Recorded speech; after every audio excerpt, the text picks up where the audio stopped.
আসসালামু আলাইকুম বন্ধুরা, আমি তানভীর আহমেদ। মাইক্রোসফট এক্সেলের আজকের ক্লাসে আপনাদের সবাইকে স্বাগতম।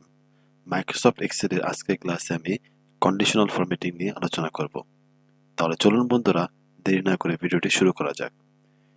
তো কন্ডিশনাল ফরম্যাটিং কিন্তু আপনারা হোম ট্যাবের আন্ডারেই পাবেন। হোম ট্যাবের উপরে ক্লিক করা মাত্রই স্টাইল এর যে প্যানেলটা রয়েছে, এই প্যানেলের ভিতরে বাম পাশে দেখবেন কন্ডিশনাল ফরম্যাটিং লেখা আছে। এবং এই ড্রপ ডাউনে যদি আপনি ক্লিক করেন তাহলে দেখবেন কন্ডিশনাল ফরম্যাটিং এর আন্ডারে আর অনেকগুলো অপশন রয়েছে।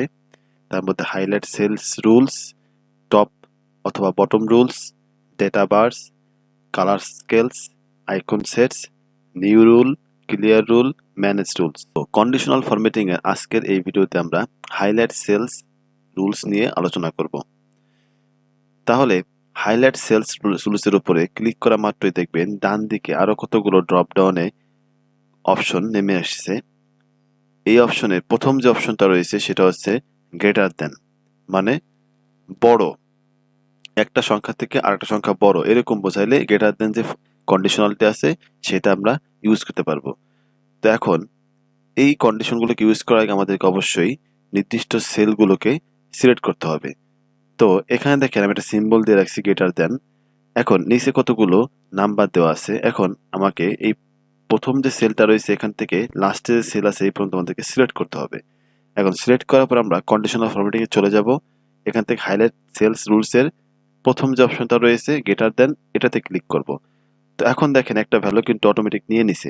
এখন আপনি যে টাইপের ভ্যালু এখানে এন্টার করবেন, অর্থাৎ কত থেকে বড় হবে এরকম আনুমানিক একটা মান আপনাকে এখানে এন্টার করতে হবে। যেমন আমি এখানে লিখতে পারি 70 থেকে বড়, এবং 70 থেকে বড় হলে এই সেলগুলোকে কি কালারে হাইলাইট করা হবে সেটাও কিন্তু আপনি এখান থেকে আইডেন্টিফাই করে দিতে পারবেন।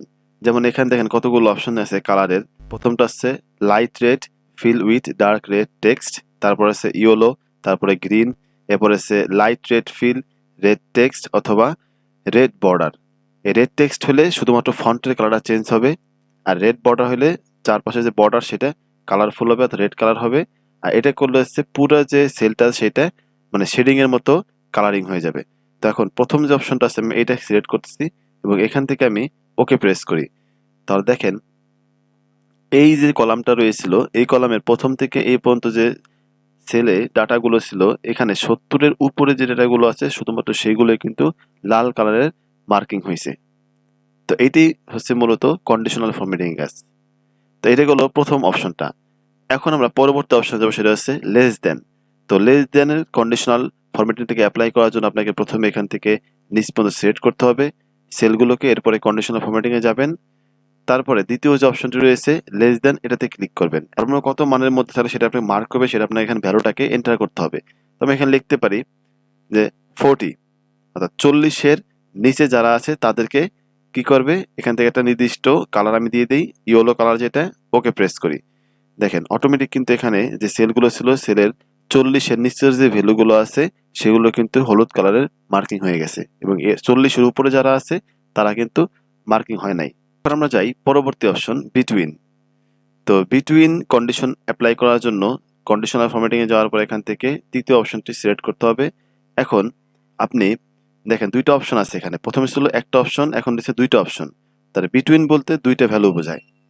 তাহলে সর্বনিম্ন ভ্যালু এবং সর্বোচ্চ ভ্যালু। তো এখন সর্বনিম্ন ভ্যালু আমি অ্যাড করতে পারি 20 এবং সর্বোচ্চ ভ্যালু অ্যাড করতে পারি এখানে 30। এখন এখান থেকে কালারটাকে বাছাই করে দিয়ে অন্য একটা কালার, ওকে প্রেস করি। তো এখন দেখেন কন্ডিশনাল ফরম্যাটিং এ 20 থেকে 30-এর মধ্যে যে যে ভ্যালু আছে সেগুলোই কিন্তু হাইলাইট হয়েছে।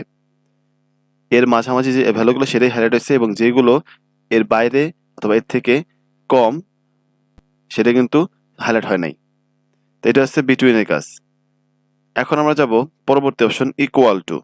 ইকুয়াল টু কন্ডিশনাল ফরম্যাটিংকে অ্যাড করার জন্য আবার সেম ভাবে আমরা সিলেক্ট করব। এখন কন্ডিশনাল ফরম্যাটিং এ যাই, এখান থেকে ইকুয়াল টু আমাদেরকে সিলেক্ট করতে হবে। এখন আমাদেরকে এখানে নির্দিষ্ট ভ্যালু দিতে হবে যে কত সমান হলে আমাদের সেলটাকে হাইলাইট করতে হবে। তো এখানে আমি দিতে পারি 21। এখান থেকে একটা কালার দিয়ে দিই, ওকে। তো এখানে বলে দিচ্ছি আমি 21-এর মানের সমান হলে সেটাই যেন হাইলাইট হয়। তো এখানে দেখেন এখানে 21 একটা সেলে আছে, এই জন্য এই সেলটাই কিন্তু হাইলাইট হয়েছে। এখন আমরা যাব পরবর্তী অপশন টেক্সট দ্যাট কন্টেইনস এ। তো টেক্সট দ্যাট কন্টেইনস ফরম্যাটিংটাকে অ্যাড করার জন্য প্রথমে আমরা সিলেক্ট করলাম, সিলেক্ট করার এখান থেকে কন্ডিশনাল ফরম্যাটিং, তারপর যাব টেক্সট দ্যাট কন্টেইনস। এখন আমরা লিখতে পারি এখানে যে ভ্যালুটাকে আমরা মার্ক করতে চাই সেই ভ্যালুটা আমাদের হুবহু লিখতে হবে সেম। যেমন এখানে গুড সিলেক্ট হয়েছে, তো গুড এই সেলের ভিতরে যত জায়গায় আছে সবগুলো কিন্তু অটোমেটিক মার্কিং হয়ে গেছে, দেখছেন? তো এখন আমি গুডের পরিবর্তে আরেকটা জিনিস লিখি, দেখেন ওয়াও লেখার পরে ওয়াও সেলটা যেই সেলে আছে সেই সেলটা কিন্তু মার্কিং হয়েছে। এখন আপনি এখান থেকে ওকে প্রেস করলে এটা কিন্তু হাইলাইট হয়ে যাবে। তো এইভাবে যে কোনো টেক্সট যেটা হুবহু লেখার পরে ওইভাবে আপনি মার্কিং করতে পারবেন।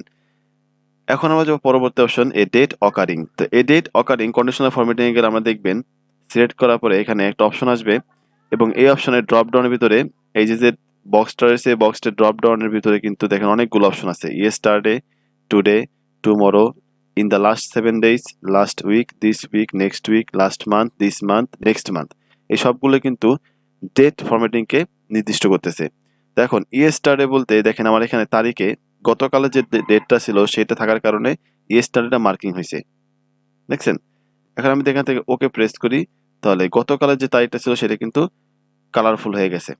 আবার এটাকে সিলেক্ট করে আবার যদি আমরা এখান থেকে কন্ডিশনাল ফরম্যাটিং এ যাই, যাওয়ার পর এখান থেকে ডেট অকারিং, এখন এই ভ্যালুটাকে চেঞ্জ করে এখান থেকে আমি টুমোরো ডেটটা করে দিই। তাহলে টুমোরো ডেটটা করলে দেখেন এখান থেকে আমি অন্য একটা কালার দিয়ে দিই। ওকে, দেখেন আজকে হচ্ছে 24 তারিখ, কালকে হবে 25 তারিখ, তাহলে সেই ডেটটা কিন্তু এখানে হাইলাইট হয়ে গেছে।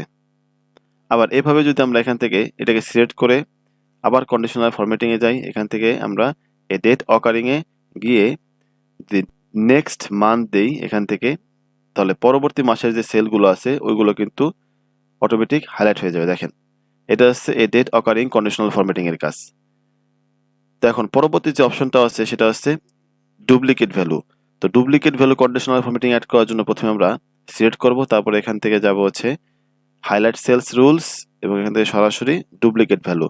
এখন দেখেন এখানে আরো কিছু অপশন আছে এই বক্সের ভিতরে, একটা ডুপ্লিকেট আর একটা হচ্ছে ইউনিক। এখন ডুপ্লিকেট যে ভ্যালুগুলো এখানে সিলেক্ট করা আছে যে এইটা অপশনটা বাছাই করার পর আমরা এখান থেকে একটা কালার দিয়ে দেই বা এখানে রেড টেক্সট করে দেই অথবা রেড বর্ডার করে দেই অথবা কাস্টমাইজ যে কোনো একটা কালার এখান থেকে নিতে পারবো আমরা, ফিরে যায় এখান থেকে যে কোনো একটা কাস্টমাইজেবল কালার, যেমন এইটা। এখন যদি আমরা ওকে প্রেস করি দেখেন ডুপ্লিকেট যে ভ্যালুগুলো আছে সেগুলোই কিন্তু এখানে মার্কিং হয়েছে, অর্থাৎ ডাবল ডাবল যেগুলা, ঠিক আছে, সেটাই কিন্তু কালারফুল হয়ে গেছে। তো এইভাবে চাইলে কিন্তু আমরা কন্ডিশনাল ফরম্যাটিং ইউজ করার মাধ্যমে যে কোনো নির্দিষ্ট সেলের ভ্যালুকে আমরা হাইলাইট করতে পারবো কন্ডিশন অ্যাড করার মাধ্যমে। এর মতো এই পর্যন্তই বন্ধুরা। তো আশা করি কন্ডিশনাল ফরম্যাটিং এর প্রথম যে অপশনটি ছিল হাইলাইট সেলস রুলস, এর যে আনুষঙ্গিক কন্ডিশনগুলো আছে এইগুলো নিয়ে আপনাদের কোনো সমস্যা নেই। যদি ভিডিওটি ভালো লাগে অবশ্যই লাইক কমেন্ট শেয়ার করবেন এবং পরবর্তী নতুন ভিডিও দেখার জন্য আমন্ত্রণ জানিয়ে আজকের মতো এখানে বিদায় নিচ্ছি। সবাই ভালো থাকবেন, সুস্থ থাকবেন, আল্লাহ হাফেজ।